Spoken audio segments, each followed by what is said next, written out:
Norwegian ஏரிக்கரைக்கு அருகில் சிறிது நேரம் வானத்தில் இருந்த நிலாவை உற்று பார்த்து கொண்டிருந்த பெஞ்சமின் தன் சக்கர நாற்காலியை திருப்பினார். நேராக அந்த போட் ஹவுஸின் வாசலுக்கு அருகில் காவலுக்கு நின்று கொண்டிருந்த 2 பேரை நோக்கிச் சென்றார். அந்த 2 காவலாளிகளை பார்த்து சிரித்து கொண்டே, உங்களுக்கு கீழே போய் அவங்க கூட பார்ட்டியில கலந்துக்கிட்டு என்ஜாய் பண்ணணும்னு ஆசை இல்லையா என்றார். அந்த 2 காவலாளிகளும் இல்லை என்பதைப் போல தலையாட்டினார்கள். கீழே போக விருப்பமில்லை என்றால் நேராக நரகத்திற்கு போங்கள் என்று கூறியபடி தன் வசம் இருந்த சிறிய கைத்துப்பாக்கியால் அந்த இருவரையும் குறிபார்த்து சுட்டார் பெஞ்சமின். சில நொடிகளில் அந்த இருவரும் கீழே சரிந்தனர். பெஞ்சமின் இப்போது அந்த போட் ஹவுஸின் வாயிலுக்கு அருகில் சக்கர நாற்காலியில் சென்று ஒரு சிகாரை வாயில் வைத்து பற்ற வைத்தார். பிறகு அந்த சிகரெட் லைட்டரை நெருப்புடன் அங்கிருந்த ஜன்னல் திரைச்சீலையின் மீது வீசினார். சில நிமிடங்களில் அந்த ஜன்னல் திரைச்சீலை திகுதிகுவென்று எரிய ஆரம்பித்தது. அவ்விடத்தை விற்று சற்று தள்ளி வந்த பெஞ்சமின் அந்த ஏரியின் நடுப்பகுதியை பார்த்து, குட்லக் பரத் என்றார். கண்ணாடி அறைக்குள் வேதா மைத்ரேயை கட்டிப்பிடித்து கொண்டிருந்தாள். அந்த தரைத்தளம் முழுவதும் கேட்கும்படி ஒலிபெருக்கியில் மெல்லிசையை ஓடவிட்டிருந்தார்கள். அந்த ஆய்வுக்கூடத்தில் அன்று கூட்டம் மிக குறைவாக இருந்ததால் ஆல்வினும் மற்றவர்களும் பேசி சிரிக்கும் சப்தம் அனைத்து மூலைகளுக்கும் மெதுவாக சென்று எதிரொலித்துக் கொண்டிருந்தது. அப்போது அங்கிருந்த ஒரு சிறுமி பயந்து அழுது கொண்டிருந்தாள். அவளை மைத்ரேயி சமாதானப்படுத்த முயன்று கொண்டிருந்தாள். இதை பார்த்த இன்னொரு பெண், நாளைக்கு நாம் இருப்போமா? எனக்கு என்னை பற்றி கவலை இல்லை. என்னுடைய இந்த 1 வயது குழந்தை எப்படியாவது உயிர் பிழைத்தால் போதும் என்று அழுதாள். அங்கு இருந்த பெரியவர்கள் முதல் குழந்தைகள் வரை யாருடைய முகத்திலும் இங்கிருந்து உயிருடன் மீள்வோம் என்ற நம்பிக்கை சிறிதும் இல்லை. அப்போது வேதா மைத்ரேயின் தோளை விரல்களால் தட்டினாள். மைத்ரேயி அவளை நோக்கி என்ன என்பது போல சைகை மொழியால் கேட்டாள். அதற்கு வேதா, இன்னும் சிறிது நேரத்தில் அப்பாவிற்கு பிடித்த பாடல் ஒலிக்கும் என்றும் அப்போது இந்த கண்ணாடி அறை கதவுகள் தானாக திறக்கும் என்றும் சைகை மொழியால் கூறினாள். அதை கேட்ட மைத்ரேயிக்கு ஒன்றும் புரியவில்லை. உனக்கு யார் இதை சொன்னது என்று மீண்டும் சைகை மொழியில் வேதாவிடம் கேட்டாள். முந்தைய நாள் இரவு பரத்தும் தானும் மோர்ஸ் கோட் மூலமாக பேசியதாக கூறினாள். மைத்ரேயிக்கு குழப்பமாக இருந்தது. வேறு என்ன பரத் சொன்னான் என்று கேட்டாள். அதற்கு வேதா, அப்பாவிற்கு பிடித்த பாடல் ஒலிக்கும் போது நாம் அனைவரும் சீக்கிரம் அந்த 4வது மாடியில் இருக்கும் கண்ணாடி கூண்டுக்குள் போய் பாதுகாப்பாக இருக்குமாறு கூறியதாக சைகை மொழியில் கூறினாள். பரத் இறந்துவிட்டான் என்று சொல்லி வேதாவிற்கு இருக்கும் நம்பிக்கையை உடைக்க மைத்ரேயிக்கு விருப்பமில்லை. கண்ணீருடன் மகளை இறுக்கி அணைத்து கொண்டாள். சரியாக அதே நேரத்தில் அங்கிருந்த ஒலிபெருக்கியில் ஓடிக்கொண்டிருந்த வெளிநாட்டு மெல்லிசை நிறுத்தப்பட்டது. சில வினாடிகள் இடைவெளி விட்டு ஒரு பழைய தமிழ் சினிமா பாடல் ஒலிக்க ஆரம்பித்தது. நிழல் வேண்டும் போது மரம் ஒன்று உண்டு, பகை வந்த போது துணை ஒன்று உண்டு, இருள் வந்த போது விளக்கொன்று உண்டு, எதிர்காலம் ஒன்று எல்லோர்க்கும் உண்டு, உண்மை என்பது என்றும் உள்ளது தெய்வத்தின் மொழியாகும், நன்மை என்பது நாளை வருவது நம்பிக்கை ஒளியாகும். அதே நேரத்தில் அந்த கண்ணாடி சிறையின் அறைக்கதவுகள் தானாக திறந்து கொண்டன. சட்டென்று சுதாரித்த மைத்ரேயி அங்கிருந்த அனைவரையும் அழைத்து கொண்டு வேதாவிடம் பரத் சொன்ன திட்டத்தை வேகமாக செயல்படுத்த தொடங்கினாள். திடீரென்று வேறு ஒரு மொழியில் பாடல் ஒலித்ததால் அங்கு கொண்டாட்டத்தில் ஈடுபட்டிருந்தவர்கள் குழம்பினார்கள். அந்த இடத்தின் கண்ட்ரோல் ரூம் மேலே 4வது மாடியின் நடுவில் இருந்ததால் அனைவரும் அந்த திசையை திரும்பி பார்த்தார்கள். அப்போது 4வது மாடியிலிருந்து 3 காவலாளிகள் தூக்கி எறியப்பட்டு அலறியபடி கீழே தரையில் வந்து விழுந்தார்கள். உடனே சில ஆயுதமேந்திய காவலர்கள் அந்த கண்ட்ரோல் ரூமை நோக்கி ஓடினார்கள். அப்போது உருண்டையான ஒரு பொருள் சொத் என்ற சப்தத்துடன் ஆல்வின் அமர்ந்திருந்த டேபிளின் மேல் வந்து விழுந்தது. அது காயத்ரியை வலுக்கட்டாயமாக இழுத்து கொண்டு சென்றவனின் தலை. பார்ப்பதற்கு அப்படியே உடலில் இருந்து பிய்த்து எடுக்கப்பட்டதை போல இருந்தது. ஆல்வினின் அருகில் இருந்த 2 கிளையண்ட்டுகளுக்கு அதை பார்த்ததும் குமட்டி கொண்டு வந்தது. ஆல்வின் கோபமாக நிமிர்ந்து மேலே பார்த்தான். அங்கு சிரித்த முகத்துடன் பரத் நின்று கொண்டிருந்தான். அவன் கையில் அந்த ஒலிபெருக்கியின் மைக் இருந்தது. பரத் சிரித்து கொண்டே, ஷல் வி பிளே நவ் என்று அங்கிருந்த அனைவருக்கும் கேட்கும் விதமாக மைக்கில் சொல்லி சிரித்தான். அதை பார்த்து அதிர்ச்சியும் ஆவேசமும் அடைந்த ஆல்வின், கில் தட் பாஸ்டர்ட் என்று காட்டு கத்தல் கத்தினான். அடுத்த நொடி பரத்தை குறிவைத்து எந்திர துப்பாக்கிகள் உயர்ந்தன. பரத் அந்த கண்ட்ரோல் ரூமிற்கு எதிர்புறம் இருந்த 3வது மாடிக்கு செல்லும் படிகளில் தாவி குதித்து ஓடினான். அங்கிருந்த அனைத்து பாதுகாவலர்களும் அதே திசையில் அவனை துரத்தியபடி துப்பாக்கியால் சுட்டுக்கொண்டே ஓடினார்கள். அனைத்து காவலாளிகளும் பரத்தை துரத்தி கொண்டு சென்று விட்டதால் அந்த இடைவெளியை சாதகமாக்கிக் கொண்டு அனைவரையும் 4வது மாடியில் உள்ள துப்பாக்கி துளைக்காத கண்ணாடி கூண்டிற்கு பாதுகாப்பாக அழைத்துச் சென்று விட்டாள் மைத்ரேயி. அப்போது அங்கு மறைவாக நின்று கொண்டிருந்த காயத்ரி மைத்ரேயியுடன் சேர்ந்து கொண்டாள். மைத்ரேயி, காயத்ரி மற்றும் 2 சிறுமிகள் ஒரு கூண்டிற்குள்ளும் வேதாவும் மற்றவர்களும் இன்னொரு கூண்டிற்குள்ளும் நின்றார்கள். மைத்ரேயி காயத்ரியை அழுது கொண்டே கட்டிப்பிடித்து கொண்டாள். சாரி காயு என்றாள். மேம், எல்லாம் அப்புறமா பேசிக்கலாம். பரத் இப்ப இன்னொரு வேலை கொடுத்துருக்காரு என்றாள் காயத்ரி. நாம இங்க நின்றுக்கிட்டு இருக்கோம், அவன் அந்த பக்கம் ஓடிக்கிட்டு இருக்கான். கொஞ்ச நேரத்துல ஆல்வினோட ஆளுங்க நம்ம கிட்ட வந்துடுவாங்க. இல்ல மேம், கொஞ்ச நேரத்துல இங்க இருக்கிற எலக்ட்ரிசிட்டி கட் ஆகிடும்னு சொன்னாரு என்று காயத்ரி சொல்லி கொண்டிருக்கும் போதே அங்கிருந்த விளக்குகள் அனைத்தும் அணைந்து போய் எமர்ஜென்சி விளக்குகள் அங்கொன்றும் இங்கொன்றுமாக ஒளிரத் தொடங்கியது. ஆல்வினின் கிளையண்ட்டுகள் சிலர் வேகமாக அந்த ஆய்வுக்கூடத்திற்கு மேலே செல்லும் லிப்டுகளை நோக்கி ஓடினார்கள். ஆனால் பெஞ்சமின் மேலே பற்ற வைத்த தீ அங்கிருந்த அனைத்து லிப்ட் அறைகளுக்கும் பரவி அனைத்தும் செயலிழந்து விட்டன. எமர்ஜென்சி படிக்கட்டுகளிலும் தீ மலமளவென்று பரவி கொண்டிருந்ததால் அந்த வழியாகவும் அந்த ஆய்வுக்கூடத்தின் மேற்தளத்திற்கு செல்ல முடியாமல் அனைவரும் தவித்தனர். இப்போது அங்கிருக்கும் அனைவரும் தப்பிப்பதற்கான ஒரே வழி அங்கிருந்த ஏர்பேக்குகளை உபயோகப்படுத்தி ஏரியின் அடிப்பகுதியிலிருந்து மேல் நோக்கி செல்வதுதான். ஆனால் அது அந்த ஆய்வுக்கூடத்தின் மேற்கூரை உடைந்து தண்ணீர் மொத்தமாக உள்ளே வந்தால் மட்டுமே சாத்தியம். ஆல்வினுக்கும் அவனுடன் இருந்தவர்களுக்கும் பைத்தியம் பிடித்ததைப் போல இருந்தது. அப்போது திடீரென்று ஒரு எமர்ஜென்சி விளக்கை உடைத்தான் பரத். அந்த விளக்கை நோக்கி துப்பாக்கியால் சுட்டபடி ஓடினார்கள் சில காவலர்கள். அவனை நோக்கி துப்பாக்கியால் சுட்டுக்கொண்டே ஓடிய காவலர்களை இருட்டிற்குள் இருந்து மறைந்து தாக்கினான் பரத்.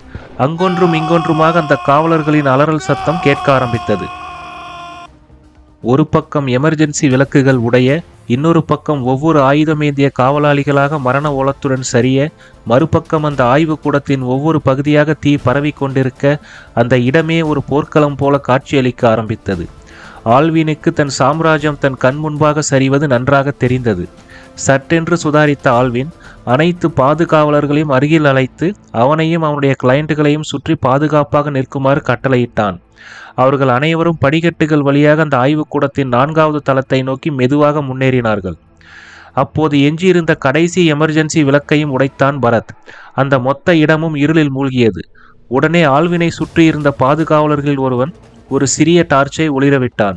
அப்போது எங்கிருந்தோ அசுர வேகத்தில் வந்த பரத் அந்த டார்ச் லைட்டை வைத்திருந்தவனை அலைக்காக தூக்கி கொண்டு இருட்டிற்குள் ஓடி மறைந்தான். அடுத்த சில வினாடிகளில் அந்த காவலாளியின் மரண ஓலம் அனைத்து பக்கமும் எதிரொலித்தது. யாரும் டார்ச் லைட்டை ஆன் பண்ணாதீங்க என்றான் ஆல்வின்.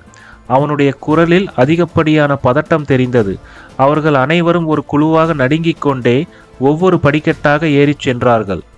அப்போது கூண்டிற்குள் இருந்த காயத்ரி மைத்ரேயை பார்த்து, மேம், இப்ப பரத் இதைத்தான் செய்ய சொன்னாரு என்றபடி கையில் இருந்த தீப்பெட்டியிலிருந்து ஒரு தீக்குச்சியை பற்ற வைத்து உடனே அணைத்து விட்டாள். 1வது தளத்தில் இருந்த ஆல்வினின் பாதுகாவலர்கள் அந்த ஒளி வந்த திசையை நோக்கி சராமரியாக துப்பாக்கியால் சுட்டனர். ஆனால் அந்த கண்ணாடி கூண்டு தோட்டாக்கள் துளைக்காத வகையில் தயார் செய்யப்பட்டிருந்ததால் அதற்குள் இருந்த காயத்ரிக்கும் மற்றவர்களுக்கும் ஒன்றும் ஆகவில்லை. ஆனால் அந்த சந்தர்ப்பத்தை பயன்படுத்தி கொண்ட பரத் கொத்தாக 3 பேரை அள்ளி கொண்டு சென்றான். அடுத்த சில வினாடிகளில் அவர்களின் மரண ஓலம் அனைத்து பக்கமும் எதிரொலித்தது. இப்போது இன்னொரு கூண்டிற்குள் இருந்த வேதா காயத்ரி செய்ததைப் போலவே செய்தாள். இப்பொழுதும் காவலர்கள் அந்த திசையை நோக்கி சுடும் நேரத்தை பயன்படுத்தி கொண்ட பரத் இன்னொரு 3 பேரை பருந்து போல கொத்தி கொண்டு சென்றான். இம்முறை அவன் தூக்கிச் சென்றது ஆல்வினின் முக்கிய கிளையண்ட்டுகள் 3 பேரை. ஆல்வின் அவனுடைய வாழ்வில் முதன்முறையாக இறைவனை வேண்ட ஆரம்பித்தான். அவனுக்கு ஒரு யோசனை தோன்றியது. உடனே சப்தமாக, பரத், நான் உங்க எல்லாரையும் விட்டுடுறேன், உனக்கு எத்தனை கோடி டாலர் வேணும்னு சொல்லு என்றான்.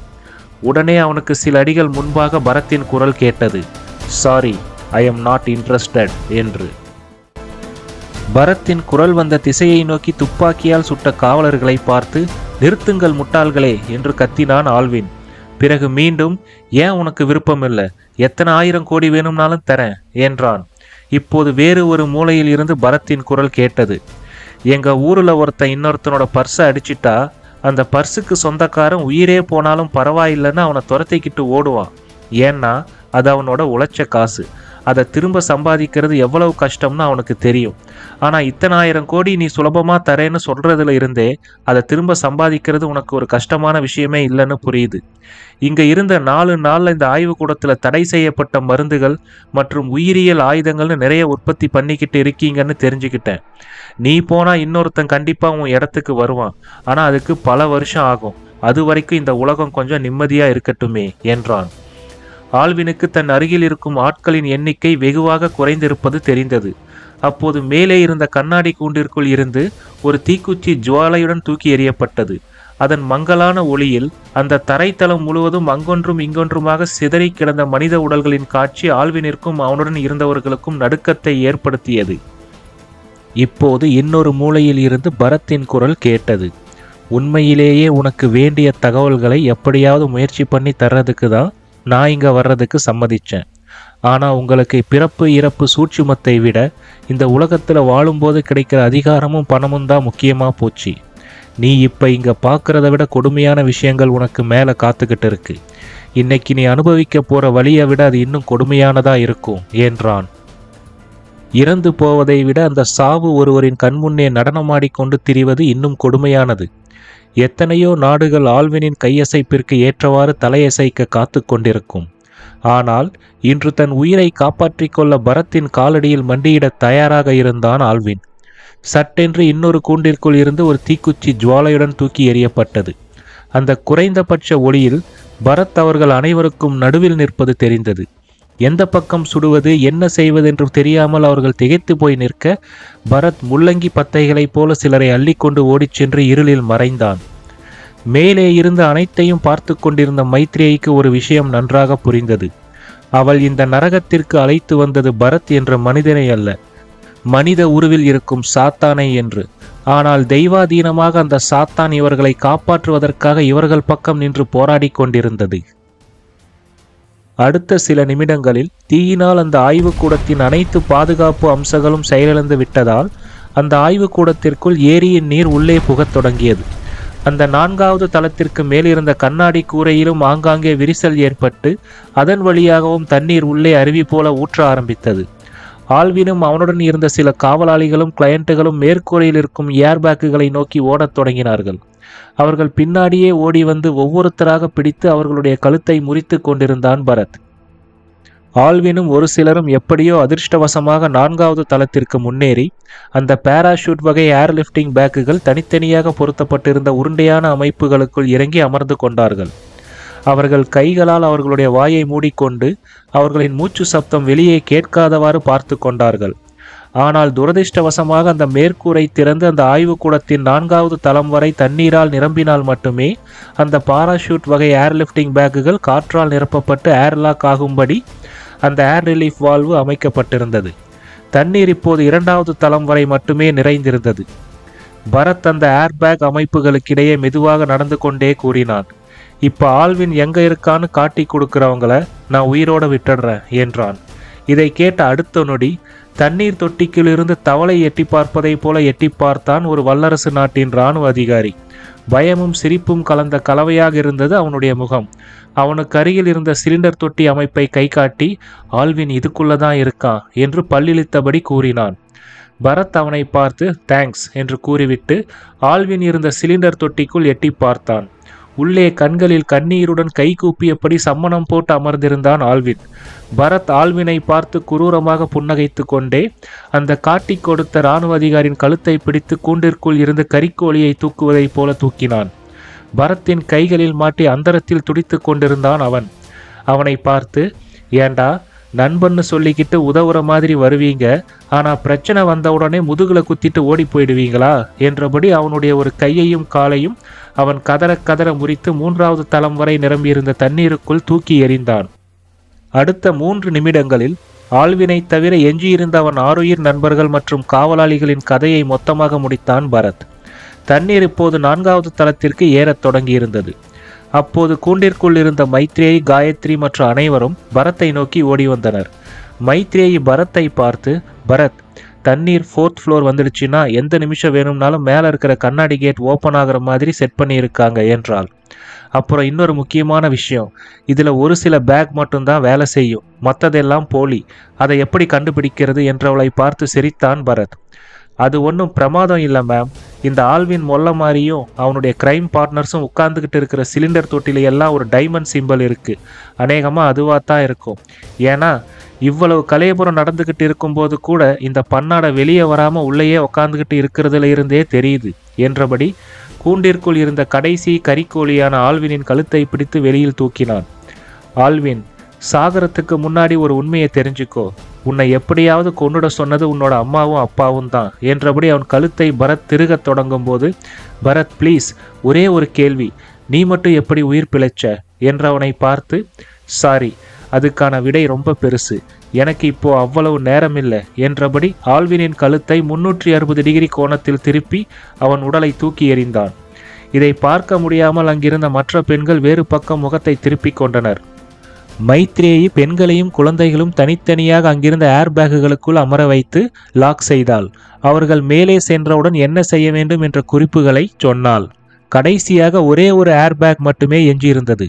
காயத்ரியை ஒரு முறை இறுக்கமாக அணைத்து பிடித்த மைத்ரேயி, காயு, நீ இந்த பேக்குக்குள்ள போய் உட்காரு என்றாள். காயத்ரி அதிர்ச்சியாக, மேம், அப்ப நீங்களும் வேதாவும் என்றாள்.